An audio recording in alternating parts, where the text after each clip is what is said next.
آج تمہیں ایک آسانی دین کے اندر سہولت کا ایک منظر دکھاؤں کہ ایک صحابی اللہ کے نبی کے پاس آئے اور آ کر کہنے لگے اے اللہ کے نبی میں تو برباد ہو گیا. اللہ کے نبی نے کہا کیا ہوا؟ کہ میں بتا نہیں سکتا ہوں. کہ بتا نہیں سکتا ہو تو راستہ کیسے نکلے گا تیرے لیے؟ تو اللہ کے نبی شرم آتی ہے کیسے بتاؤں. کہا ان اللہ لا یستحی من الحق، اللہ تعالیٰ حق بات سے نہیں شرماتا. اس نے کہا اللہ کے رسول روزے کی حالت میں بیوی سے ہم بستری کر لیں. رمضان کا روزہ تھا، روزہ فرض روزہ میں رکھا ہوا تھا اور روزے کی حالت میں بیوی سے ہم بستری کر لیں. اللہ کے نبی نے کہا اوف، تو چلیے ہو گئی غلطی، کوئی بات نہیں، کفارہ ادا کر دو. کفارہ مطلب پراشچت، کفارہ ادا کر دو، اس کا دنڈ ہے اسلام نے بتایا ہے وہ پورا کر لو. کہنے لگا نہیں معلوم کیا ہے. اللہ کے نبی نے کہا ایک غلام آزاد کر دو. ایک غلام، اس زمانے میں آدمی عورتیں بیچے جاتے تھے، خریدے جاتے تھے. اللہ کے نبی نے کہا ایک غلام آزاد کر دو. کہتا غلام کہاں؟ کہ اللہ کے رسول مجھے تو خود دوسرے کی زندگی ہو گئی، غلامی کرتے کرتے دوسرے کی غلامی کرتے کرتے پوری زندگی ہو گئی ہماری. میں کیسے غلام خرید کے آزاد کر دوں؟ نہیں کر پاؤں گا. اللہ کے نبی صلی اللہ علیہ وسلم نے فرمایا اچھا تو غلام آزاد نہیں کر سکتا؟ کہ نہیں، تو دوسرا آپشن بھی ہے. کہ کیا ہے؟ کہ تم 60 روزے رکھو، شہرین متتابعین، مسلسل کنٹینیو ریگولر. کتنے روزے رکھو؟ 60. اس نے کہا 60؟ کہ یہ بھی نہیں ہو پائے گا. وہ بھی کنٹینیو سمجھ رہے ہیں نا. اگر 55 روزے 55 روزے رکھ لیے اور ایک چھوڑ دیا، نہیں ایک دن سستالے بعد میں پھر رکھیں گے، ایک چھوڑ دیا تو 55 بیکار. اب پھر 1 سے 60 رکھو. اگر بخار آ گیا، بیمار ہو گئے، کوئی بات ہو، وہ ایک الگ بات ہے، وہ ایک مجبوری ہے. لیکن سوچو جو لوگ روزے کی حالت میں، جن کی نئی شادی ہوتی ہے، اس لیے ان سے کہا کہ زیادہ روزے کی حالت میں تھوڑا دور ہی رہو. روزے کی حالت میں بیوی سے کیوں کہا؟ کیونکہ نئی شادی ہوئی ہے، تھوڑا قریب آؤ گے، دل بہک گیا، کہیں ایسا نہ ہو کہ روزہ ہی خراب کر بیٹھو. تو اللہ کے نبی صلی اللہ علیہ وسلم نے منع کیا ہے روزے کی حالت میں زیادہ قریب مت ہو. رات پوری پڑی ہے، دن میں قریب مت ہو. تو اس نے کہا اللہ کے رسول 60 روزے وہ بھی مسلسل پیدر پہ نہیں رکھ پاؤں گا. آپ نے کہا کیوں؟ کہا ایک روزے میں تو یہ حالت ہو گیا، بیوی سے مل بیٹھا، 60 نہیں رکھ پاؤں گا. ایک روزے پہ تو صبر نہیں ہو سکا، 60 میں کون کر لے گا؟ نہیں ہو، یہ بھی نہیں ہو، میری طاقت سے باہر ہے. اللہ کے نبی نے کہا اچھا تو تیسرا آپشن بھی ہے تمہارے لیے. کہا کیا؟ آپ نے کہا 60 مسکینوں کو کھانا کھلاؤ. بڑا دلچسپ واقعہ ہے. 60 مسکینوں کو کھانا کھلاؤ. کہتا ہے 60؟ کہاں؟ کہ اللہ کے رسول آپ کو معلوم نہیں ہے کہ میں کس بستی سے آیا ہوں؟ کہ کس بستی سے آیا ہوں؟ کہ اللہ کے رسول میں فلاں فلاں بستی کا رہنے والا ہوں، اور میرا حال یہ ہے کہ صبح اگر کھا لیتا ہوں تو شام کو بھوکا سوتا ہوں، اور شام کو اگر کھانے کو مل جائے تو صبح نہیں ملتا ہے. ایک ٹائم نصیب ہے، ایک ٹائم نہیں. اور آپ ہم سے کہہ رہے ہیں 60 مسکینوں کو کھانا کھلاؤ. ارے ہمیں تو 2 ٹائم کھانا نصیب نہیں ہو رہا، 60 کو کہاں سے کھلاؤں گا؟ اللہ کے نبی نے کہا یہی 3 راستے تھے، چلو ایک اور راستہ نکالتا ہوں تمہارے لیے. نماز کا وقت ہوا، نماز پڑھنے صحابہ آئے. نماز کے بعد آپ نے صحابہ کو بتایا تمہارے بھائی کو ایسی ایسی پریشانی ہو گئی ہے، اس کے لیے کچھ مدد کرو، کچھ چندہ اندہ کرو. صحابہ نے چندہ کیا، کوئی 2 کھجور لایا، کوئی 5 کھجور لایا، کوئی 10 کھجور لایا. 10 کلو کا ایک ٹوکرا بھر گیا کھجوروں کا، اتنا بڑا ٹوکرا. اللہ کے رسول نے کہا لو یہ تمہارے بھائیوں نے تمہاری مدد کی ہے، چلو اس 10 کلو کھجوروں کے ٹوکرے کو اٹھاؤ، اپنے گاؤں میں لے جاؤ، اپنے قبیلے میں، اور وہاں جتنے غریب ہیں ان میں تقسیم کر دو، تمہارا کفارہ ادا ہو جائے گا. جاؤ. ہنسنے لگا. اللہ کے نبی نے کہا کیوں ہنس رہے ہو؟ کہ اللہ کے رسول آپ نے کہا اپنے گاؤں میں لے جاؤ اور غریبوں میں بانٹ دو. کہاں؟ کہا اللہ کی قسم مجھ سے زیادہ غریب میرے پورے گاؤں میں کوئی ہے ہی نہیں. کیا بولا؟ اللہ کی قسم، اللہ سے، اللہ کی قسم پورے گاؤں میں مجھ سے زیادہ غریب میرے پورے گاؤں میں کوئی نہیں ہے. یہ سن کر اللہ کے نبی بھی ہنس دیے، صحابہ بھی ہنس پڑے. اللہ کے نبی نے کہا اچھا جاؤ تم ہی کھا لو اور اپنے بچوں کو کھلا دو، جاؤ کفارہ ادا ہو جائے گا. گناہ بھی کر بیٹھا، وہ جس کو کہتے ہیں ہم بستری، بیوی سے ہم بستری بھی کر بیٹھا، بڑا گناہ کر بیٹھا. غلام آزاد کرنے کی بھی طاقت نہیں رہی، 60 روزے بھی نہیں رکھ سکتا، مسکینوں کو کھانا بھی نہیں کھلا سکتا. اب لوگوں سے چندہ بھی ہوا تو چندے کو بھی بانٹنا نہیں چاہ رہا. یار اللہ کے رسول کس کو تھا؟ غریبوں میں بانٹنے کا حکم ہے نا. غریبوں میں کیسے بانٹوں؟ مجھ سے زیادہ تو کوئی غریب ہے ہی نہیں میرے پورے گاؤں میں. تو اللہ کے رسول نے کہا جب تجھ سے زیادہ کوئی نہیں ہے تو یہ تیرے ہی لیے جائز ہو گیا, تیرے بچوں کے لیے جائز ہو گیا, جا کھا لے اور تیرا گناہ بھی معاف, تیرا وہ کفارہ بھی ادا ہو جائے گا. ذرا تصور کرو کہ اس سے زیادہ سہولت اور اس سے زیادہ آسانی ہمیں اور آپ کو کہاں ملے گی. یہ اسلام ہے, اسلام, یہ دین و سہل ہے, دین و سہل. اس لیے میرے بھائیوں اس پر عمل کریے. اور ایک چیز میں آج آپ کو ضرور بتانا چاہتا ہوں, اس سے آپ کو عبرت ملے گی. نماز اسلام کا ستون ہے. نوجوانوں یاد رکھیے گا, آپ کو جانا ہے جائیے, لیکن اس واقعے کو سن کر ضرور جائیے گا جو میں سنانے جا رہا ہوں. اللہ تبارک و تعالیٰ نے نماز کے سلسلے میں کیا فرمایا, یہ سن لیجئے گا. وَمَنْ أَعْرَضَ عَنْ ذِكْرِي فَإِنَّ لَهُ مَعِيشَةً ضَنْكَ. جو اللہ کے ذکر سے اعراض کرے گا, جو اللہ کے ذکر سے اعراض کرے گا, جو میرے ذکر سے اعراض کرے گا, ہم اس کی روزی کو تنگ کر دیں گے. 1.5 گھنٹہ ہو گیا آپ کا مائک سیٹ نہیں ہوا, کیمرہ, تعجب ہے یار. اتنی دیر میں تو لڑکی سیٹ ہو جاتی ہے, آپ نہیں کر پا رہے. اب ہم کو کیا معلوم, ہم تھوڑی بناتے ہیں, آپ لوگ بنا رہے ہیں, لیکن اٹھنا بیٹھنا اچھا نہیں لگتا نا, میں نے پہلے کہا. اب سنیے, وَمَنْ أَعْرَضَ عَنْ ذِكْرِي, اللہ نے کیا کہا, جو میرے 2-3 چیزیں آپ کو ملیں گی, پوائنٹ نوٹ کریے گا. یہ آیت بہت بار سنی ہوگی مولویوں سے, لیکن آج مجھ سے سنیے.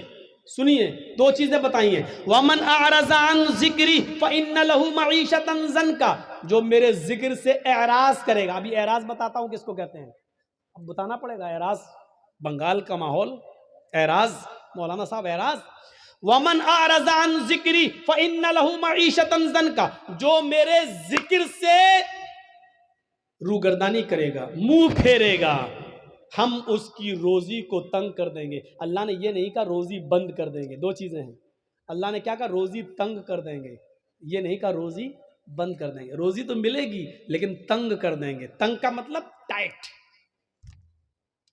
اب ٹائٹ کی بھی قسم کیا ہے, آتا تو بہت ہے پیسہ ہمارے پاس, ایک دن میں ہمارے پاس 50-50, 60-60, 80-80 ہزار روپے آ رہا ہے, لیکن شام ہونے سے پہلے سب ختم ہو جائے, رک نہیں رہا ہے. یہ ہے تنگ. آتا ہے چلا جاتا ہے, آتا ہے سب بچ ہی نہیں رہا ہے. مولانا ہاں کیا بات, برکت نہیں ہو رہی پیسے میں, کوئی دعا دے دو. ارے یار وہ مولوی تجھے کیا دعا دے گا, بیچارہ وہ خود 10,000 روپے مہینے میں پڑھا رہا ہے, اس کی روزی میں خود برکت نہیں ہو رہی ہے. وہ خود 8,000 روپے مہینے میں پڑھا, وہ تو تجھے تعریف دے گا, وہ تجھے کوئی راستہ بتائے گا. تو غلط جگہ پہ جا رہا ہے. وہ دل کی تسلی کے لیے کچھ لکھ کے دے دے, تو لٹکا لے, وہ الگ بات ہے, لیکن اللہ کی قسم مولوی کے پاس رزق میں برکت کی کوئی دعا نہیں ہے. ہم تو کرے ٹوٹ جاتا تو اچھا ہوتا. مولوی کے پاس کوئی دعا نہیں ہے. اللہ نے صاف کہہ دیا اگر روزی میں برکت چاہتے ہو تو یہ طریقہ اپناؤ. وَمَنْ أَعْرَضَ عَنْ ذِكْرِي فَإِنَّ لَهُ مَعِيشَةً ضَنْكَ. جو میرے ذکر سے اعراض کرے گا, یہاں ذکر سے مراد نماز ہے, ذکر سے مراد نماز ہے. دیکھیے اللہ نے قرآن میں دوسری جگہ کہا فَإِذَا نُودِيَ لِلصَّلَاةِ مِنْ يَوْمِ الْجُمْعَةِ فَاسْعَوْا إِلَىٰ ذِكْرِ اللَّهِ. یا ایھا الذین آمنوا اذا نودی للصلاۃ. اے ایمان والو جب تمہیں جمعے کی نماز کے لیے بلایا جائے, اذا نودی للصلاۃ, جب تمہیں نماز جمعہ کے لیے آواز دی جائے, یعنی اذان ہو, فاسعوا الی ذکر اللہ, تو تم دوڑ پڑو کہاں, اللہ کے ذکر کی طرف, یعنی نماز کے لیے. ذکر سے مراد کیا ہے, نماز. یہاں ذکر اللہ نے کس کو کہا, نماز کو. یہاں اللہ نے کیا کہا, وَمَنْ أَعْرَضَ عَنْ ذِكْرِي, جو میرے ذکر سے منہ موڑے گا, فَإِنَّ لَهُ مَعِيشَةً ضَنْكَ, ہم اس کی روزی تنگ کر دیں گے. میرے ذکر سے مراد نماز, یعنی نماز کے وقت جو منہ موڑے گا ہم اس کی روزی تنگ کر دیں گے. آپ نماز پڑھنا شروع کر دیجئے, روزی کے دروازے کھل جائیں گے, روزی کے دروازے کھل جائیں گے. اب اعراض کسے کہتے ہیں وہ بھی سن لیجئے, منہ موڑنا کسے کہتے ہیں. مثال دوں,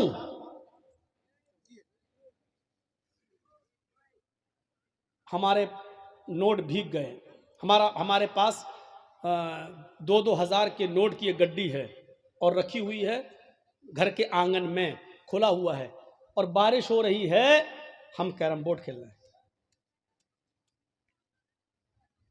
لوگوں نے کہا رے بارش ہو گئی ہے, وہ دیکھو وہ دیکھو وہ دیکھو, نوٹ بھیگ رہے ہیں. اس کو کہا جائے گا نوٹوں سے اعراض کرنا. نہیں سمجھے؟ ایک اور مثال سمجھاتا ہوں. بچہ رو رہا ہے, بھوکا ہے, بچہ رو رہا ہے, بھوکا ہے, اس کو ماں کے دودھ کی ضرورت ہے, اور اس بچے کی ماں ٹی وی کا سیریل دیکھ رہی ہے. کون؟ وہ کیا, ساس بھی کبھی بہو تھی, ٹی وی کا سیریل دیکھ رہی ہے. بچہ رو رہا ہے اور ماں ٹی وی کے سیریل میں لگی ہوئی ہے. نہیں نہیں, بچے کو اٹھاؤں گا, دودھ پلاؤں گی تو یہ سمجھ نہیں پاؤں گی, یہ بچہ رو رہا ہے, ماں دیکھنے میں لگی ہے. اس کو کہتے ہیں بچے سے اعراض کرنا.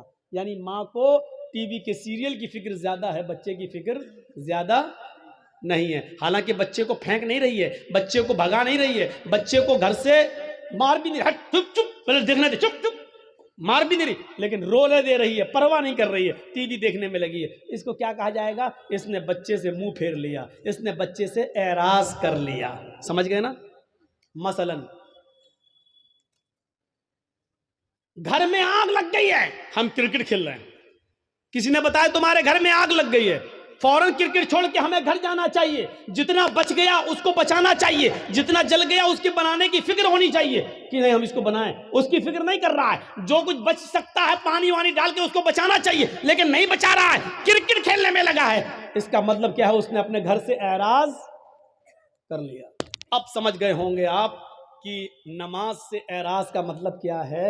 نماز سے اعراض کا مطلب یہ ہے, یہاں ہم کیرم بورڈ کھیل رہے ہیں اور وہاں مؤذن کہہ رہا اللہ اکبر اللہ اکبر, ہم اللہ اکبر کی آواز سن کر بھی کیرم بورڈ کھیلنے میں لگے ہیں. اس کا مطلب یہ ہے کہ ہم نے نماز سے اعراض کر لیا ہے. ہم نماز کا انکار نہیں کر رہے ہیں, لیکن نماز کے وقت ہم نماز پڑھنے نہیں جا رہے ہیں. یہ ہے نماز سے اعراض. یہاں میچ ہو رہا ہے, انڈیا پاکستان کا میچ آ رہا ہے, یہاں اذان کی آواز آتی ہے حی علی الصلاۃ, آؤ نماز کے لیے. ہم سوچ رہے ہیں یار 5 اوور باقی رہ گیا ہے, ہم یہ دیکھ لیں. اگر یہ نہیں دیکھیں گے, اگر نماز پڑھنے جاتے ہیں تو میچ کا لطف نہیں لے پائیں گے. کون ہارا کون جیتا یہ تو پتہ چل جائے گا, لیکن میچ کا ایک ایک بال کا جو مزہ لینا ہے اور ایک ایک بیٹ شاٹ کا جو مزہ لینا وہ دیکھ کر ہی ملے گا. ہمیں معلوم ہے 5 اوور بہ گئے ہیں, لیکن 5 اوور کے دیکھنے کے چکر میں ہماری جماعت چلی جائے گی. ایسے موقع پر جماعت کو نظر انداز کر دینا اور میچ کو دیکھتے رہنا, یہ ہے نماز سے اعراض. یہ ہے نماز سے اعراض. جو نماز سے اعراض کرے گا ہم اس کی روزی کو تنگ کر دیں گے. جن لوگوں کی روزی تنگ ہے, یعنی پیسہ تو بہت آتا ہے لیکن رکتا نہیں ہے, دنیا کا کوئی بھی ملا اور کٹھ ملا تمہیں کوئی تعویذ نہیں دے سکتا ہے. اگر تمہیں اپنا علاج کرنا ہے تو نماز سے اعراض بند کرو. اذان کی آواز سنتے ہی فوراً مسجد کی طرف جاؤ اور نماز کی ادائیگی کرو. اللہ سے کے ذکر سے اعراض کا بھیانک انجام کیا ہوتا ہے, اس انجام کی طرف میں تمہیں لانا چاہتا ہوں. آپ نے نام سنا ہوگا, اتر پردیش میں ایک ضلع ہے جس کا نام ہے غازی آباد.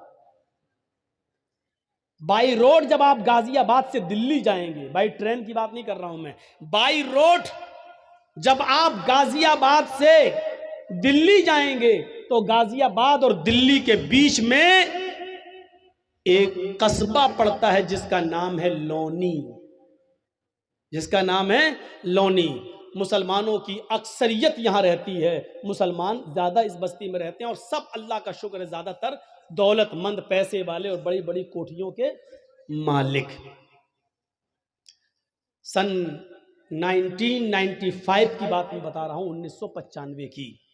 سنیے اللہ کے ذکر سے اعراض کا نتیجہ کیا ہوتا ہے. اللہ کا ذکر سے, نماز سے کے وقت جو نماز نہیں پڑھتا ہے تو اس سے منہ موڑنے کا نتیجہ کیا ہوتا ہے, ذرا سنیے گا آپ. سن 1995 کے اندر, 1995 کے اندر, اس گاؤں کے اندر 2 سگے بھائیوں کی شادی ہونے والی تھی. 2 سگے بھائیوں کی بارات لونی سے ہٹ کر ایک دوسرے گاؤں میں جانا تھی اور لڑکیاں دونوں اسی گاؤں کی تھیں. ایک ساتھ بارات جانا تھی، ایک لڑکے کی بارات اس لڑکی کی یہاں، دوسرے لڑکے کی بارات دوسری لڑکی کی یہاں جانا تھی، گاؤں ایک ہی تھا اور بارات دونوں کی ایک ساتھ جانا تھی۔ صرف نکاح سے ایک دن پہلے ان دو امیر باپ کے بیٹوں نے، ان دونوں بیٹوں نے سوچا کیوں نہ ہم اپنے یار اور دوستوں کو بلا کر آج کی رات کو رنگین کر لیں اور ڈانس کروا لیں، ناچ کروائیں، گانے سے ہم اپنی محفل کو سجائیں۔ تو ان لوگوں نے دلی جا کر، دونوں بھائیوں نے دلی جا کر دلی سے کچھ طوائفوں کو پیسہ دیا اور پیسہ دے کر ان کو رات بھر گانے کے لیے اور ناچنے کے لیے وہاں سے بک کر لیا اور ان کو لے آئے۔ ان دونوں بھائیوں کی گاڑی آگے آگے چل رہی ہے اور طوائفوں کی گاڑی پیچھے پیچھے چل رہی ہے۔ لونی آ جاتی ہے، عشاء کی نماز ہو چکی ہے، محفل سج گئی ہے، یار دوست بھی آ گئے ہیں، پورے گھر کے اندر دوست بھرے پڑے ہیں۔ دلی سے جو طوائفیں آئی تھی انہوں نے اپنا کارکرم شروع کر دیا، کارکرم شروع ہو گیا، ناچ شروع ہو گیا، گانا شروع ہو گیا۔ طوائفوں نے اپنے ٹھمکے دکھانا شروع کر دیا، اپنی کمر مٹکانا شروع کر دی۔ گانے میں ایک سے ایک بے شرم و بے حیا گانے گانے لگے۔ یہ دونوں بھائی اور ان کے یار دوست مزے لے لے کر اس رات کا مزہ لے رہے ہیں، ان طوائفوں کے چھلکتے ہوئے جسم اور ان کی کمر کے مٹکنے کا اور ٹھمکوں کا آنند لے رہے ہیں۔ رات کب گزر گئی پتہ نہیں چلا، رات کب گزر گئی پتہ نہیں چلا۔ صبح فجر کی آذان کی آواز آنے لگتی ہے، اللہ اکبر اللہ اکبر اللہ اکبر اللہ اکبر۔ ان دونوں بھائیوں کے مکان سے کوئی 200-300 میٹر کی دوری پر مسجد ہے اور اس مسجد سے ایک مؤذن اذان دے رہا ہے، اس کی اذان کی آواز اس گھر میں بھی آ رہی ہے جہاں ناچ و گانا ہو رہا ہے۔ ان طوائفوں نے جب اذان کی آواز سنی تو اپنے پائلوں کی چھنکار روک دی، اپنے کمر کا ٹھمکا چھوڑ دیا۔ وہ تھوڑی دیر کے لیے اذان کو سنتی ہیں اور خاموش ہو جاتی ہیں۔ ان دونوں بھائیوں نے دیکھا کہ ان طوائفوں نے ناچنا چھوڑ دیا، انہوں نے گانا چھوڑ دیا، یہ سیدھی کھڑی ہو گئی ہیں۔ ان طوائفوں کے کھڑے ہو جانے سے اور خاموش ہو جانے سے ان دونوں بھائیوں کو بہت غصہ آیا۔ دونوں بھائیوں نے ان طوائفوں سے کہا، کیا ہوا، رک کیسے گئی ہو؟ یہ ٹھمکے دکھانا، ناچنا اور گانا تم نے بند کیسے کر دیا؟ ان طوائفوں نے کہا، صاحب یہ اذان کی آواز آ رہی ہے، اذان کی آواز آ رہی ہے، اذان کے احترام کی وجہ سے میں رک گئی ہوں۔ ان بھائیوں نے کہا، کیوں رکی ہو، نہیں ناچ گانا شروع کرو۔ ان طوائفوں نے کہا، دیکھیے صاحب ہم بھلے ہی گناہگار ہیں، ہم بھلے ہی مجبوری میں اپنے جسم کی نمائش کرتے ہیں اور ناچتے ہیں اور گاتے ہیں، لیکن اس کا یہ مطلب نہیں ہے کہ اذان کی آواز کا بھی ہم احترام نہ کریں۔ اتنا تو ہم مانتے ہیں، اتنا تو ڈر ہمیں بھی ہے۔ صاحب تھوڑی دیر کی تو بات ہے، اذان ہو جانے دیجئے، اس کے بعد ہم ناچنا اور گانا شروع کر دیں گے۔ ان دونوں بھائیوں نے جو جواب دیا وہ سنیے۔ ان دونوں بھائیوں نے جو جواب دیا وہ جواب یہ تھا، اذان تو دن بھر میں 5 مرتبہ ہوتی ہے، وہ تو ہوتی ہے، وہ تو پھر ہو جائے گی، لیکن تم تو بار بار نہیں آتی ہو، تم تو آج آئی ہو کل تھوڑی آؤ گی۔ مؤذن اپنا کام کر رہا، اس کو کرنے دو، تم اپنا کام شروع کرو، چلو ناچو۔ اور ان طوائفوں نے یہ سوچ کر کہ میرے پوری رات کی مزدوری کہیں یہ نہ مار لے، پیسہ نہ دے، اس لیے انہوں نے اپنے کمر کو پھر مٹکانا شروع کر دیا، پھر ٹھمکے لگانا شروع کر دیا اور ناچنا پھر شروع کر دیا۔ اور یہ ناچ گانا صبح 7 بجے تک چلا۔ دن میں 2 بجے بارات جانا تھی، شام کو 7 بجے نکاح ہونا تھا، 9 بجے وہاں سے ان دونوں عورتوں کی، دونوں بیویوں کی رخصتی ہو کر ان دونوں بھائیوں کے گھر آنا تھی۔ کارڈ سب کو بڑھ چکے تھے، صبح 7 بج چکے ہیں۔ ان طوائفوں نے کہا، دیکھو میں اکیلے نہیں جاؤں گی، تم لوگ مجھے لے کر آئے ہو، مجھے دلی پہنچاؤ بھی، کیونکہ راستے میں ہم طوائفوں کو لوٹنے والے لوگ بہت ملتے ہیں، ہمارے جسموں کے ساتھ غلط سلوک کرتے ہیں، اس لیے تم لوگ ہمیں چھوڑ کے بھی آؤ۔ ان دونوں بھائیوں نے کہا چلو ہم لے کر آئے تھے تو چھوڑنے جانے میں کیا حرج ہے۔ ان دونوں بھائیوں نے اپنی گاڑی اٹھائی، طوائفوں کی گاڑی بھی چلنے لگی۔ اب طوائفوں کی گاڑی آگے آگے چل رہی ہے اور ان دونوں بھائیوں کی گاڑی پیچھے پیچھے چل رہی ہے، تاکہ ان طوائفوں کو آگے سے اگر پیچھے کر دیں تو ہم تو آگے نکل جائیں اور پیچھے سے ان کا اپہرن ہو جائے، نہیں۔ تو ان طوائفوں سے کہا تم آگے آگے چلو۔ طوائفوں کی گاڑی آگے آگے چل رہی ہے اور ان دونوں بھائیوں کی گاڑی پیچھے پیچھے چل رہی ہے۔ سردیوں کے دن ہے، کوہرا بہت پڑ رہا ہے، سامنے سے ٹرک آ رہا ہے، سامنے سے ٹرک آنے کی وجہ سے طوائفوں کے ڈرائیور نے تھوڑا سا کراس کیا اور گاڑی کو نکال لیا، لیکن ان دونوں بھائیوں کے ڈرائیور نے شراب پی رکھی تھی، رات بھر شراب کا جام پیتا رہا اور ناچ و گانا دیکھتا رہا، یہ صحیح سے کراس نہیں کر پایا اور آنے والے ٹرک نے اتنی زور سے دھکا مارا ان دونوں بھائیوں کی گاڑی میں کہ گاڑی جمپنگ کرتے ہوئے 25-30 فٹ دور جا کے گرتی ہے اور بالکل دھوست ہو جاتی ہے، بالکل ختم ہو جاتی ہے۔ جب ان دونوں بھائیوں کی لاشوں کو نکالا گیا تو اللہ کی قسم پہچان میں نہیں آ رہا تھا کہ بڑے بھائی کی لاش کون سی ہے اور چھوٹے بھائی کی لاش کون سی ہے۔ ڈرائیور بھی مرا اور ان دونوں بھائیوں کی لاشیں وہیں پر بکھر گئیں۔ کپڑوں سے کچھ اعضاء کی پہچان ہوتی ہے، پوسٹ مارٹم کے بعد ان کی لاش گھر آتی ہے۔ باپ کے اوپر جوان بچوں کی موت کتنا بڑا حادثہ ہوتی ہے، یہ تو وہی جانتے ہیں کہ جن کے جوان بچے جن سے چھین لیے جائیں، ہم اور آپ اس کا اندازہ نہیں کر سکتے ہیں۔ میرے بھائیو، اب لاش کہیں بدبو نہ دینے لگے، اس لیے حکم ہوتا ہے کہ عشاء کی نماز کے بعد ان کو دفنایا جائے گا، ان کی مٹی ہوگی، لاش کہیں بدبو نہ دینے لگے۔ سوچئے ذرا تھوڑی دیر کے اندر کتنا منظر بدل گیا ہے۔ ابھی تھوڑی دیر کے بعد آج ہی کے دن ان کو نہلا دھلا کر نئے کپڑے پہنا کر میرے بھائیوں ان کو بارات لے کر لڑکیوں کے گاؤں میں جانا تھا، لیکن اب تھوڑی دیر کے بعد نہلا دھلا کر ان کو لڑکیوں کے گاؤں میں نہیں بلکہ قبرستان لے جایا جائے گا۔ تھوڑی دیر میں کتنی چیزیں بدل گئی ہیں۔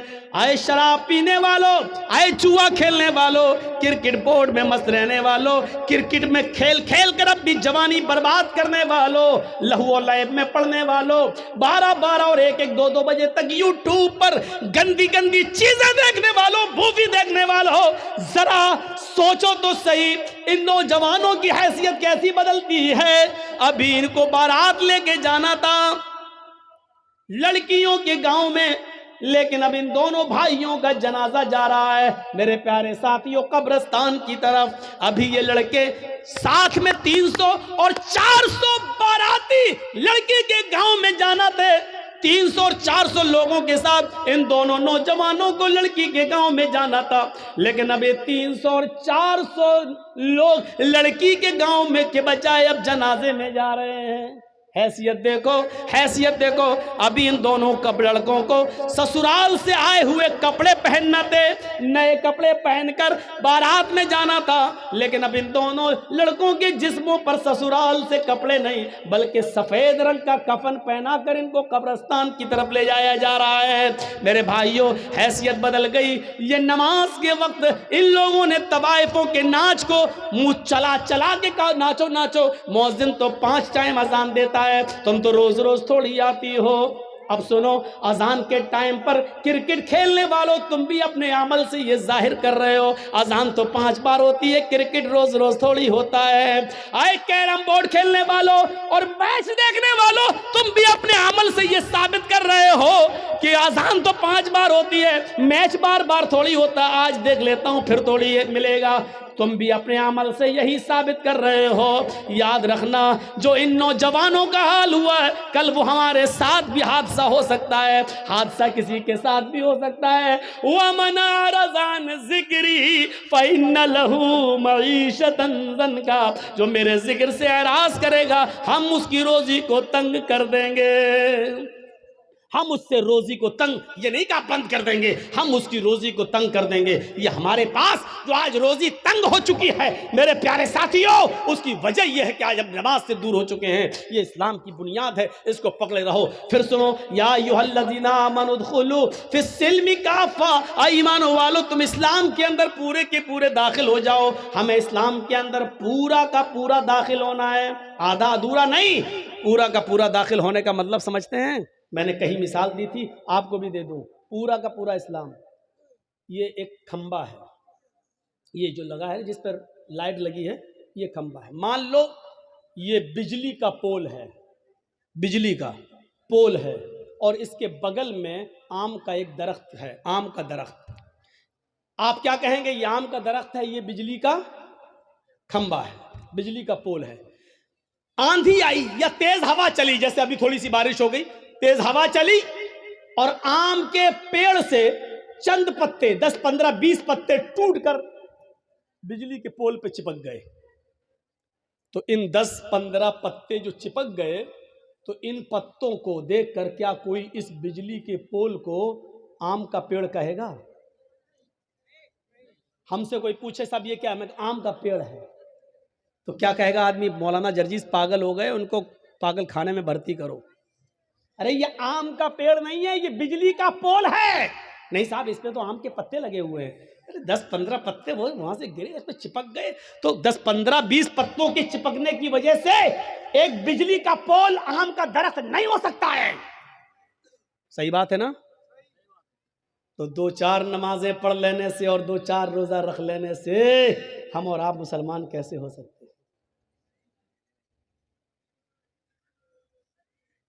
یہ صحیح نہیں ہے مولانا صاحب. کیوں؟ مثال تو آپ ہی کی ہے, آپ ہی نے کہا صحیح ہے. یہ بجلی کا پول آم کا پیڑ کیوں نہیں ہے؟ اس کا جواب یہ ہے, اس لیے نہیں ہے کہ آم کا پیڑ اس وقت کہلائے گا جب وہ اس کی جڑ بھی آم کی ہو, اس کا تنا بھی آم کا ہو, اس میں شاخیں بھی آم کی ہوں, اس میں پتے بھی آم کے ہوں, اور اس میں پھل بھی آم کا لگتا ہو, تب اس کو کہا جاتا ہے آم کا پیڑ. تو سن لو مسلمان, آپ کو تب کہا جائے گا جب آپ کی جڑ اسلامی ہو. آپ کا اٹھنا, آپ کا بیٹھنا, آپ کا لیٹنا, آپ کا سونا, آپ کا جاگنا, آپ کا کھانا, آپ کا پینا, آپ کی عبادت, آپ کی نماز, آپ کے روزے, آپ کے حج, آپ کی زکاتیں, یہ سب جب تک اپنے جڑ سے اسلامی نہیں ہوں گی تب تک ہمیں اور آپ کو بھی مسلمان نہیں کھا جائے گا. جس طرح چند پتوں کے چپک جانے کی وجہ سے بجلی کا پول آم کا پیڑ نہیں ہو سکتا, اسی طریقے سے چند عبادتیں کر لینے کی وجہ سے ہم اور آپ پکے مسلمان نہیں. قرآن نے کیا کہا؟ مسلمان مت بنو, یا ایھا الذین آمنوا ادخلوا فی السلم کافہ, پورے کے پورے اسلام کے اندر داخل ہو جاؤ. کیسے؟ ایک گلاس اٹھائیے, مثال دیتا ہوں. یہ گلاس ہے, اس میں ہم ایک پتھر ہے ڈال دیتے ہیں, یہ لیجئے. اب آئے نہیں رہا, موبائل ہی چھوٹا بڑا. چلیے مان لیجئے ہم نے ایک پتھر اٹھایا, اس پہ پانی بھرا ہوا ہے, اور ایک پتھر ہم نے اس کے اندر ڈال دیا. دکھ رہا ہے گلاس کے اندر پتھر پڑا ہے. 2 دن کے بعد آئے, دیکھ رہے ہیں پر بھی پتھر پڑا ہوا ہے. 2 دن کے بعد ہم نے نکالا اور پھینک دیا. ہمارا اسلام سے ایسا تعلق نہیں ہونا چاہیے کہ جب چاہیں ہم اسلام کے اندر داخل ہو جائیں اور جب چاہیں ہم کو اسلام سے نکال دیا جائے. ایسا نہیں ہونا چاہیے. یہ پانی کا ایک گلاس ہے, جلیبی تو کھاتے ہی ہوں گے. جلیبی میں رنگ پڑتا ہے نا, کلر, گلاب جامن وغیرہ میں, بوندی وغیرہ میں.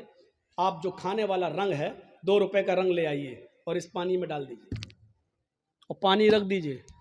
اگر لال رنگ ڈالا ہے تو پانی کیسا ہو جائے گا؟ لال. گرین کلر ڈالا ہے تو پانی کیسا ہو جائے گا؟ گرین. یلو کلر ڈالا ہے تو پانی کیسا ہو جائے گا؟ یلو, پیلا. اب آپ کے باپ بھی رنگ کو پانی سے الگ نہیں کر پائیں گے. کر کے دکھاؤ. کیوں؟ پانی میں جب رنگ پڑ گیا تو پانی نے فوراً رنگ کو اپنے اندر جذب کر لیا اور رنگ نے بھی پانی کو اپنے رنگ میں ڈھال لیا. دونوں طرف سے بات ہوئی نا. پانی میں رنگ ڈالا گیا, پانی نے فوراً رنگ کو اپنے اندر جذب کر لیا, لیکن رنگ نے بھی پانی کو اپنے رنگ میں ڈھال لیا. اب آپ رنگ کو الگ کرنا چاہو پانی سے تو رنگ پانی سے الگ نہیں ہو سکتا, اور پانی کو الگ کرنا چاہو رنگ سے تو پانی بھی الگ نہیں ہو سکتا. پھینک دو گے بیکار ہو سکتا ہے لیکن الگ نہیں ہو سکتا ہے. یہ تعلق ہونا چاہیے ہمارا اسلام کے ساتھ. یعنی اسلام ہمارے اندر ایسا گھسا ہوا ہو, ایسا جذب ہو جائے کہ اسلام ہمارے اندر ایسا جذب ہو کہ ہم اسلام کے مزاج میں ڈھل جائیں اور اسلام ہمیں اپنے اندر جذب کر لے. پھر ہم سے اسلام کو نکالا جائے تو نہ نکلے, اور اسلام کو ہم سے دور کیا جائے تو نہ ہو. جیسے سمیہ سے اسلام دور کروایا جا رہا ہے لیکن جان دے دی, لیکن سمیہ سے اسلام نہیں چھڑا. حضرت بلال سے اسلام چھڑایا جا رہا ہے لیکن بلال نے کہا جان دے دیں گے لیکن اسلام نہیں چھوڑیں گے. میرے پیارے ساتھیوں, اسلام کے ساتھ ہمارا تعلق رنگ اور پانی کی طرح ہونا چاہیے کہ ہم سے اسلام دور کیا جائے تو نہ ہو, اور اسلام سے ہم کو دور کیا جائے تو ہم کو دور نہ کیا جا سکے. یہ تعلق ہونا چاہیے ہمارا اسلام کے ساتھ. جب تک ہم ایسا نہیں کریں گے ہم اسلام کے اندر پورے کے پورے داخل نہیں ہو سکتے ہیں. اسلام مکمل ایک مذہب ہے, کمپلیٹ, کیونکہ اسلام نے کوئی چیز باقی نہیں چھوڑی ہے. میں نے کہا نا, ان لوگوں کی زندگی کے صرف 4 سال کے حالات موجود ہیں بس. عیسیٰ علیہ السلام کے 3 سال کے حالات موجود ہیں. آج چلے جائیے عیسائیوں کے پاس اور پوچھئے کہ شادی کیسے ہونی چاہیے, عیسائی نہیں بتا پائیں گے. کیوں نہیں بتا پائیں گے؟ ان کو معلوم ہی نہیں ہے. کیوں؟ عیسیٰ علیہ السلام نے شادی ہی نہیں کی تھی. جب شادی نہیں کی تو ان کو شادی کے حالات معلوم نہیں, شادی کیسے ہونا چاہیے. یہ پوری بائبل پڑھ جاؤ, شادی صرف اتنا لکھا ہے کہ اپنی زندگی اگر پاکیزہ گزارنا چاہتے ہو تو شادی کر لو, بس اتنا لکھا ہے. اپنی زندگی پاکیزہ گزارنا چاہتے ہو تو شادی کر لو, لیکن شادی کیسے کرو, کس عمر میں کرو, لڑکی بڑی ہونی چاہیے یا چھوٹی ہونی چاہیے, پھر شادی کے بعد بیوی کے ساتھ کس طرح رہو, مہر کتنا ہونا چاہیے, یہ تمام چیزیں بائبل بتانے سے خاموش ہے. وید آپ پڑھیں تو ویدوں میں بھی لکھا ہے کہ رام چندر جی نے بھی شادی کی تھی, لہذا تم وواہ کر کے اپنے آپ کو سرکشت کر لو. لیکن شادی کیسے ہونا چاہیے یہ آپ کو نہ ویدوں میں ملے گا, نہ رامائن میں, نہ گیتا کے اندر. کہیں پر بھی آپ چلے جائیے پورا منظر آپ کو نہیں مل سکتا, کیونکہ کوئی دھرم کمپلیٹ نہیں ہے. اسلام سے پوچھئے, محمد رسول اللہ سے سوال کیجئے کہ شادی کیسے کرنا چاہیے, تو اللہ کے نبی صلی اللہ علیہ وسلم کی شریعت جواب دے گی جیسے محمد رسول اللہ نے 25 سال کی عمر میں اپنی سے 15 سال بڑی حضرت خدیجہ کو اپنے نکاح میں لائے. یہ نہیں دے گا کہ یہ ہم سے عمر میں بڑی ہے اور اس کا پہلا شوہر طلاق دے چکا ہے یا انتقال کر چکا ہے, یہ بیوہ ہے, کسی کی شوہر مر گیا, یہ اس کے بعد کی بچی ہوئی بیوی ہے, اور خدیجہ کے 2 بچے بھی ہیں, ہم شادی کر لیں گے تو اس کو بھی سنبھالنا پڑے گا. یہ سب نہیں سوچا, بلکہ آپ نے نکاح کر لیا. خدیجہ نے پیغام بھیجا تھا, اللہ کے نبی صلی اللہ علیہ وسلم نے اپنے چچا ابو طالب سے مشورہ کرنے کے بعد ایکسیپٹ کر لیا. شریعت جواب دے گی کہ بڑی عمر کی عورتوں سے نکاح کرنا کوئی برا نہیں ہے.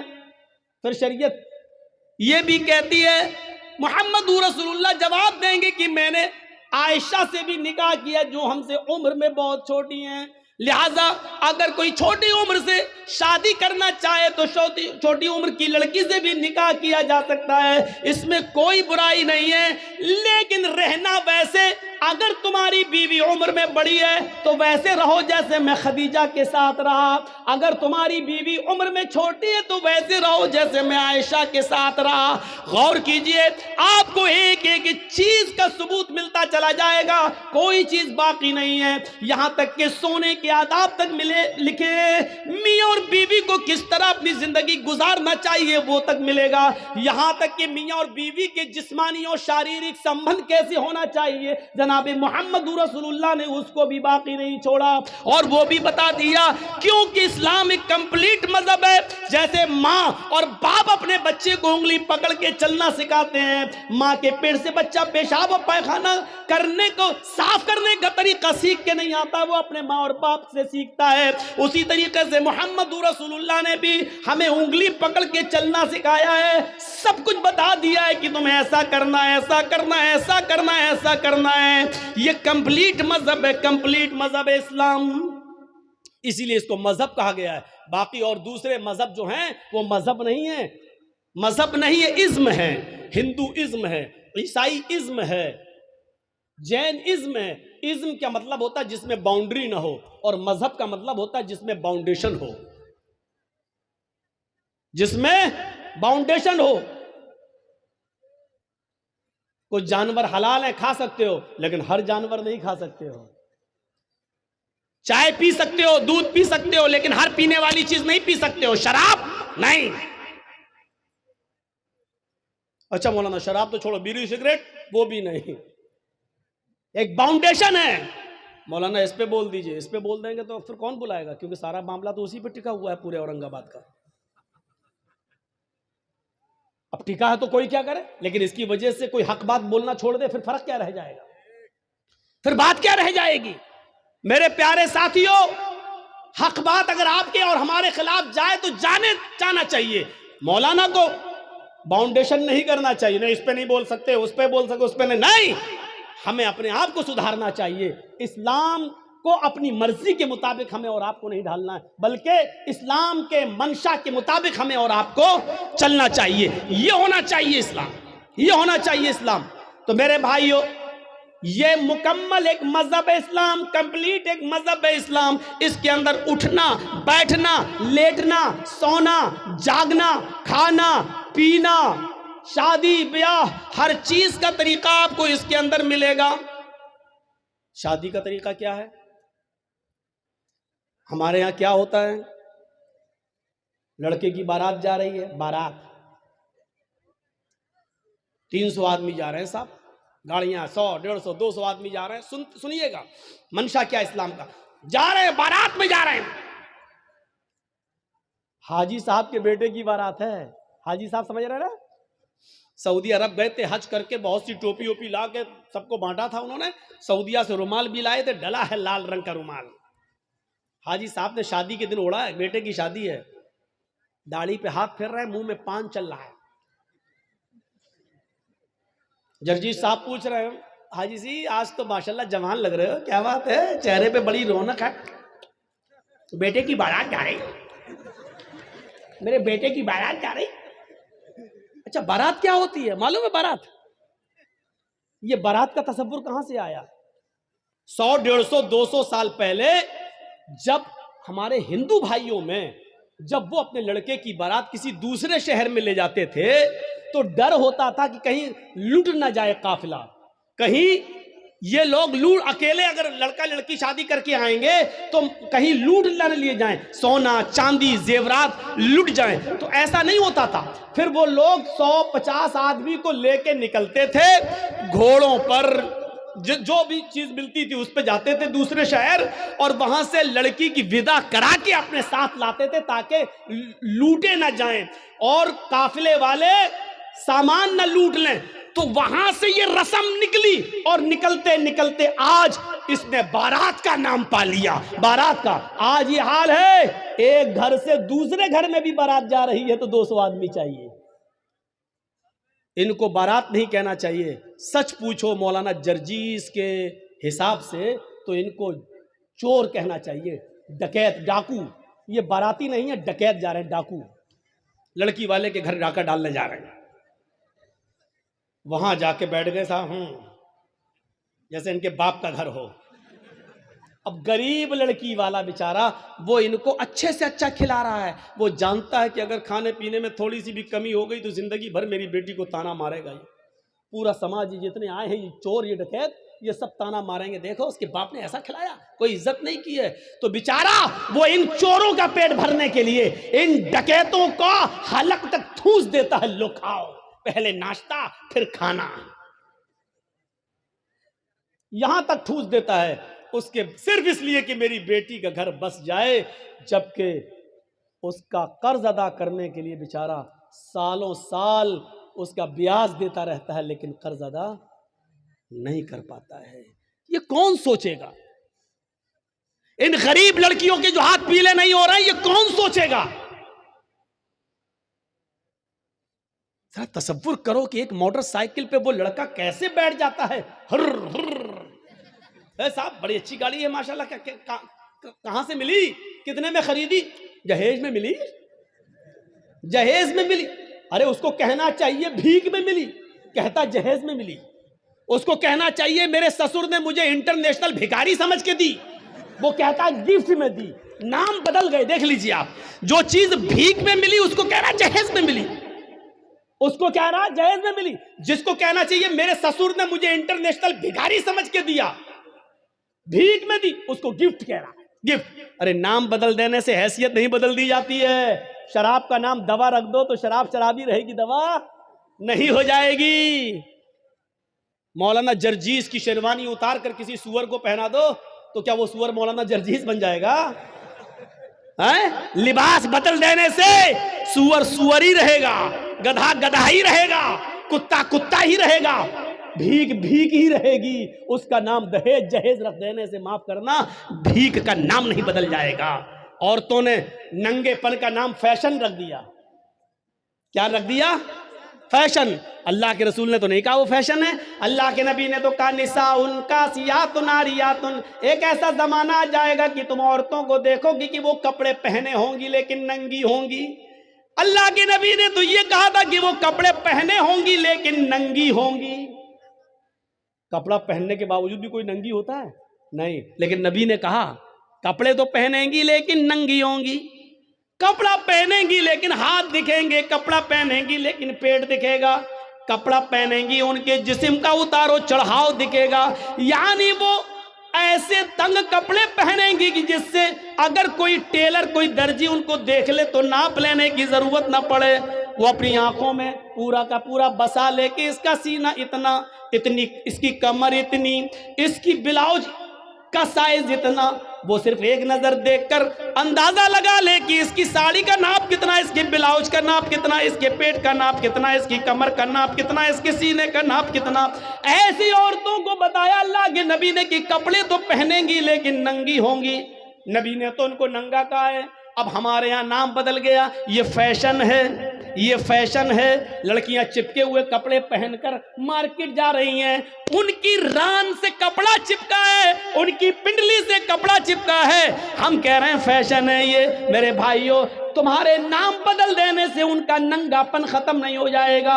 اللہ کی قسم تمہاری نظروں میں فیشن ہے لیکن محمد رسول اللہ کی نظر میں وہ لڑکی ننگی ہے، ننگی ہے، ننگی ہے، برہنہ ہے، برہنہ ہے، برہنہ ہے. نام بدل دینے سے حیثیت نہیں بدل جاتی ہے. بھیک کا نام دہیج رکھ دو، معاف کیجئے گا بھیک بھیک ہی رہے گی. دہیج ہو جانے سے یا جہیز ہو جانے سے میرے بھائیوں اس کی حیثیت نہیں بدل جائے گی. اور جہیز کس کو کہتے ہیں؟ دہیج تو ہندی لفظ ہے، اردو میں اس کو کہتے ہیں جہیز. اگر دیکھا جائے تو جہز یجہز و تجہیز اس سامان کو کہتے ہیں جو میت کے ساتھ جاتا ہے قبرستان تک.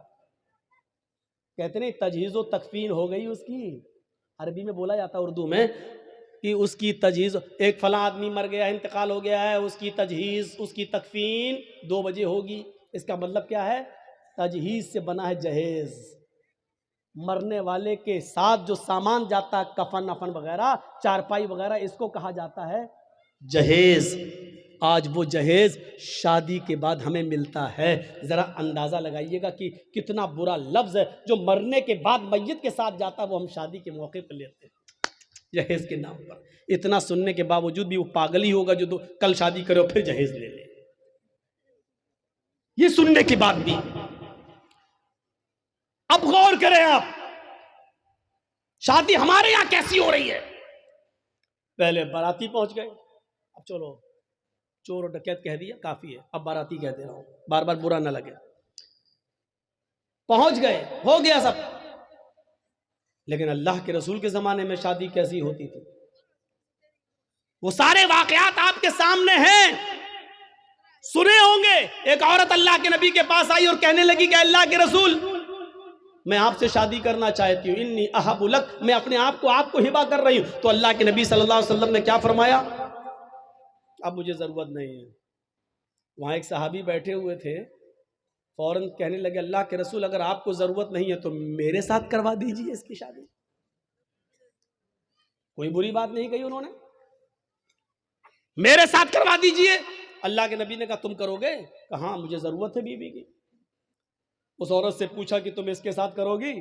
اس نے کہا آپ کے لیے آئی تھی، اگر آپ نہیں کر سکتے تو اس کے ساتھ کر دیجیے، مجھے تو گھر بسانا ہے. تو اللہ کے رسول نے اس آدمی سے، اس صحابی سے پوچھا کیا دو گے اس کو مہر میں؟ یہ نہیں پوچھا لڑکی سے ہے تیرا باپ ہے، تیرا بھائی ہے، کیا دے گا اس صحابی کو؟ یہ نہیں پوچھا، بلکہ کیا پوچھا اس صحابی سے، کیا دو گے اس کو مہر میں؟ کہتا مہر میں کیا دو گے؟ کچھ نہیں ہے میرے پاس. بخاری کی حدیث کے الفاظ ہے ما عندی شیء، میرے پاس کچھ نہیں ہے، کچھ نہیں ہے اور شادی کا سپنا. آئے ہائے ہائے، اسلام دیکھیے، اسلام کچھ نہیں ہے اور شادی کا سپنا، کچھ نہیں ہے اور شادی کرنا چاہتا ہے. اللہ کے نبی نے فرمایا نہ ایسا مت کہو، کچھ نہیں ہے، گھر جاؤ شاید کچھ سامان مل جائے، لے کر آؤ، وہی اس کو مہر دے دیں گے. ہاں ٹھیک ہے میں جا رہا ہوں. گھر گیا، اپنی ماں سے، باپ سے، بھائی سے، بہن سے، سب سے پوچھ ڈالا کچھ ہے؟ پتہ چلا کچھ نہیں ہے. آیا کہ اللہ کے رسول گھر میں کوئی چیز نہیں ملی. آپ نے کہا دیکھو تم شادی کرنے جا رہے ہو، بیوی کو کچھ تو مہر دینا پڑے گا نا.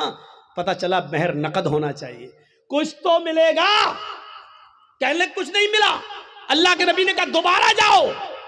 کہا جب کچھ ہے ہی نہیں تو پھر دوبارہ جا کے کیا 50 بار بھی جاؤں گا تو کچھ نہیں ملے گا. کہا دوبارہ جاؤ، التمس خاتما من الحدید، لوہے کی انگوٹھی مل جائے تو وہی لے آؤ، سونے کی نہیں، چاندی کی نہیں، لوہے کی انگوٹھی جو آج 5-5, 6-6, 10-10 روپے میں ہمیں سڑکوں پر مل جائے گی. اگر لوہے کی انگوٹھی ہی مل جائے تو وہی لے آؤ، وہی دے دو اپنی بیوی کو، ہونے والی بیوی کو. وہ کہتا لوہے کی انگوٹھی، چلو جاتا ہوں پوچھتا ہوں، معمولی چیزیں ہوگی گھر میں رکھی ہوگی. وہ دوبارہ گھر گیا. وہ صحابی تھوڑی دیر کے بعد گھر سے واپس آتے اور کہتے ما وجدت خاتما من الحدید، اے اللہ کے رسول گھر میں بہت کچھ ڈھونڈا، بہت تلاش کیا، لیکن مجھے لوہے کی انگوٹھی بھی نہیں ملی. مایوس ہو گئے. اللہ کے رسول بھی بیٹھے کہ اس کے پاس لوہے کی انگوٹھی بھی نہیں ہے، اب یہ کیسے کیا ہوگا. اب وہ جانے لگا. اللہ کے نبی نے کہا کہاں جا رہے ہو؟ کیا کروں گا بیٹھ کے، جب نکاح ہی نہیں ہو سکتا ہے، لوہے کی انگوٹھی بھی نہیں ہے، کچھ نہیں ہے گھر میں، جا رہا ہوں کھیتی باڑی کروں گا، کچھ محنت کروں گا، مزدوری کروں گا. ماں بوڑھی ہے، اس کی ذمہ داری ہے میرے اوپر، باپ بوڑھے ہیں، ان کو کھلاتا ہوں پلاتا ہوں، جا رہا ہوں کام دھندا کروں گا کچھ. اللہ کے نبی نے کہا ادھر آؤ. بیٹھایا اپنے پاس، پوچھا تمہارے پاس کچھ نہیں ہے؟ کہا تو دیا نہیں ہے. لوہے کی انگوٹھی بھی نہیں ہے؟ کہا نہیں. کہا اچھا سوچو، ایک بار اور سوچو، کچھ ہے؟ دماغ داں. ہاں ہے. کہا کیا ہے؟ عندی ازار، ایک لنگی ہے، تہبند ہے، ایک تہبند ہے، لاؤ لاؤ لاؤ لاؤ، اس کو دے دو، چلو وہی دے دو. کیا کہتا ہے معلوم ہے؟ وہی دے دو. جب وہ دے دوں گا تو میں کیا پہنوں گا؟ جب سوتا ہوں تو وہی تو پہنتا ہوں گھر پہ. جب اس کو دے دوں گا تو میرے پاس کیا رہے گا؟ تو اللہ کے نبی نے کہا پھر کیوں کہہ رہے ہو کہ کچھ ہے؟ کہا آپ نے پوچھا تو میں نے کہہ دیا وہی ہے، اس کو میں پہن کے سوتا ہوں، تو پھر اس کو وہ بھی نہیں دے سکتے ہو؟ تو اس نے کہا پورا نہیں دے سکتا ہوں، 2 ٹکڑے کر دیتا ہوں، آدھا دے دوں گا اس کو. اب اللہ کے رسول کی مسکراہٹ نکل گئی، ہنسی آ گئی. آدھا دو گے بیچاری، آدھا کا کیا کرے گی وہ؟ آدھا کس کام کا؟ اور جب پھاڑ دو گے تو آدھا تم کیا کرو گے؟ تمہارے کس کام کا؟ کسی کام کا ہو یا نہ ہو، کم سے کم کھیت میں بچھا تو لیں گے. بیٹھ تو جائیں گے, باندھنے کے لائق نہیں رہے گا تو کیا ہوا, کم سے کم زمین پر بچھا کے بیٹھ تو سکتے ہیں. پورا نہیں دے سکتا ہوں میں, دوں گا تو آدھا. اللہ کے نبی نے کہا آدھا نہ اس کے کوئی کام کا, نہ آدھا تیرے کوئی کام کا. نہیں یہ تو نہیں لوں گا. اچھا یہ بتاؤ قرآن کتنا یاد ہے؟ اوہ نوجوانوں سنو, ویڈیو بنانے والوں سنو, اپنے اپنے کیمروں میں قید کرنے والوں سنو, سننا اور پوری تقریر مت سننا, بس وہی سنتے رہنا کہ سب سے بڑا سخت عذاب اس کو ہوگا جو دنیا میں تصویریں. پوری تقریر مت سننا, بس یہی سنتے رہنا. یہ جملے تمہیں تھپڑ مارتے رہیں گے جب تک دوسرے سال ہمیں بلا نہیں لو, تب تک وہی حدیث تمہیں تھپڑ مارتی رہے گی کہ ہم کیا کیا کرتے ہیں, کتنے بڑے بڑے گناہ کرتے ہیں. سنو, کہا قرآن تمہیں کتنا یاد ہے.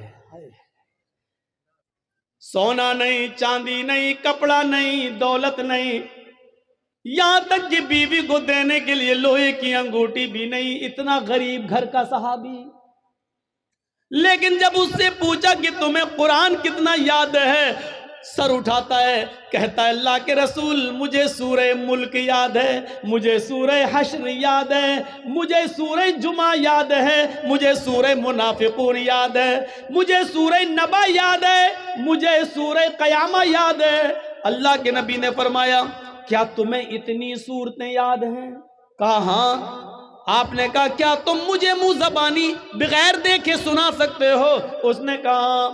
آپ نے کہا اتنی صورتیں تمہیں یاد ہیں؟ اس نے کہا ہاں. کہا پھر یہ کیوں کہتے ہو کہ میرے پاس کچھ نہیں ہے؟ تمہیں اتنی صورتیں یاد ہیں, کیا تم ان صورتوں کو اپنی بیوی کو یاد کرا دو گے, اس عورت کو یاد کرا دو گے جس کے ساتھ میں تمہارا نکاح کرنا چاہتا ہوں؟ اس نے کہا ہاں میں کرا دوں گا.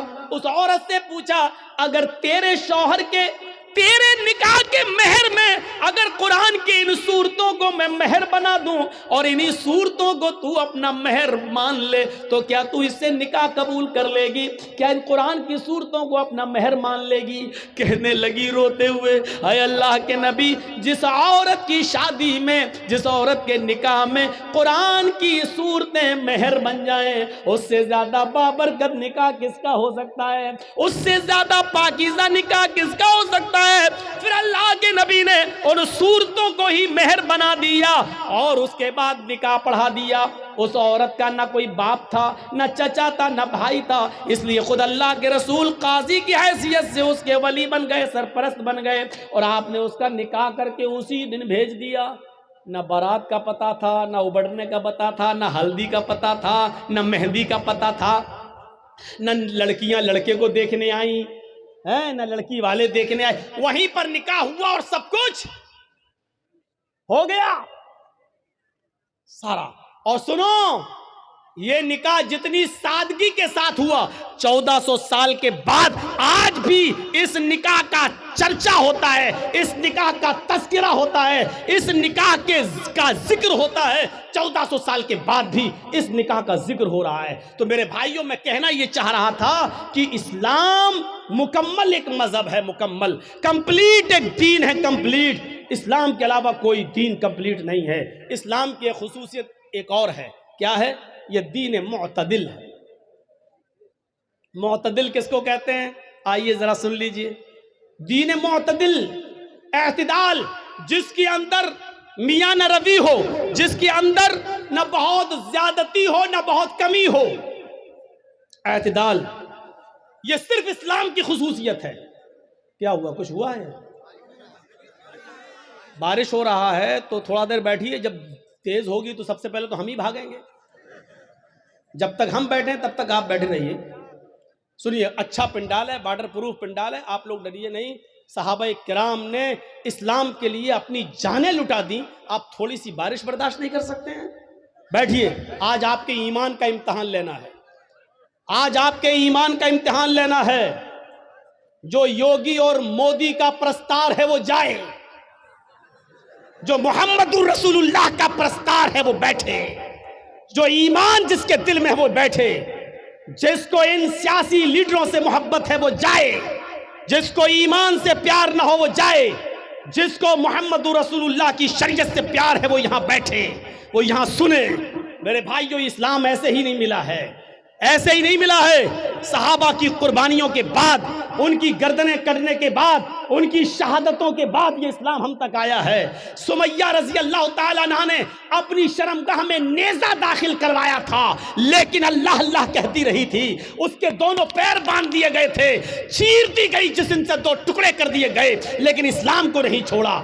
آؤ تم سمیہ جیسی صحابیات کے ایمان پہ بھروسہ کرتے ہو تو بیٹھو، ان کی طرح ایمان اگر تمہارے دلوں میں موجود ہے تو بیٹھو، اور دیکھتا ہوں کہ کون ہے جو بارش کے چند قطروں سے ڈر کے بھاگتا ہے، اور کون ہے جو اپنے ایمان کی مضبوطی کا ثبوت پیش کرتا ہے. میرے پیارے ساتھیوں، آپ کو بیٹھنا ہوگا، اور جس کو جانا ہو جائے.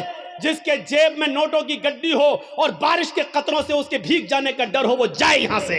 مولوی جرجیز کو ایسے جوانوں کی ضرورت نہیں ہے، ایسے جوانوں کی ضرورت نہیں ہے. جرجیز کا راہ بڑا مشکل ہے، جرجیز کا راستہ بڑا کٹھن ہے. ہمارے راستے پر وہ چلے جو کانٹوں پہ چلنا جانتا ہو، ہمارے راستوں پہ وہ چلے جو آگ کے انگاروں پر جس کو ڈر ہو کہ ہمارے پیروں میں پھلک پڑ جائیں گے، وہ جائے. اور جس کو امید ہے کہ ہم آگ کے انگاروں پہ چل جائیں گے قرآن و حدیث کی آواز سن کر، جس کو ایمان کے لیے آگ کے انگاروں پہ چلنا گوارا ہو، وہ یہاں بیٹھے. اب دیکھتا ہوں کہ کس کے ایمان میں کتنی طاقت ہے اور کس کا ایمان کتنا کمزور ہے. میں نے دونوں چیزیں بتا دی ہیں آپ کے سامنے. اسلام ایک دین معتدل ہے، میاں نہ روی، برابری، اس کے اندر نہ زیادتی ہے نہ کمی ہے. سنیے، اسلام کی پہلی بنیاد 5 چیزوں پر جو رکھی گئی ہے، اس کی پہلی بنیاد کیا ہے؟ کلمہ طیبہ، لا الہ الا اللہ محمد رسول اللہ. یہ کلمہ پڑھنا ضروری ہے، لیکن کسی کو زبردستی پڑھوا کر اس کو مسلمان کرنا اسلام کے اندر حرام ہے. اس کے بعد اسلام کی دوسری بنیاد آتی ہے نماز. نماز فرض ہے، بہت ضروری ہے، لیکن اپنا کام دھندا چھوڑ کے 24 گھنٹے سجدوں پہ سجدے ٹھونکے رہنا، یہ اسلام نے اس کو جائز قرار نہیں دیا ہے. جمعے کی نماز فرض ہے ہر مسلمان مرد پر، عاقل اور بالغ پر، لیکن جمعے کی نماز کے لیے صبح آ جاؤ اور شام تک مسجد میں رہ کر سجدوں پہ سجدے کرتے رہو، یہ نہیں سکھایا. بلکہ کہا فَإِذَا قُضِيَتِ الصَّلَاةُ فَانتَشِرُوا فِي الْأَرْضِ، جب نماز جمعہ ہو جائے تو آپ مسجد خالی کر دو اور رکشہ چلاؤ، لکڑیاں اکٹھی کرو، جنگلوں سے لا کر بازار میں بیچو، محنت کرو، مزدوری کرو، کھیتی کرو، باڑی کرو، اور اپنی بیوی اور بچوں کا پیٹ پالو، ان کے لیے محنت و مزدوری کرو. اسلام نے یہ شکشا دی ہے.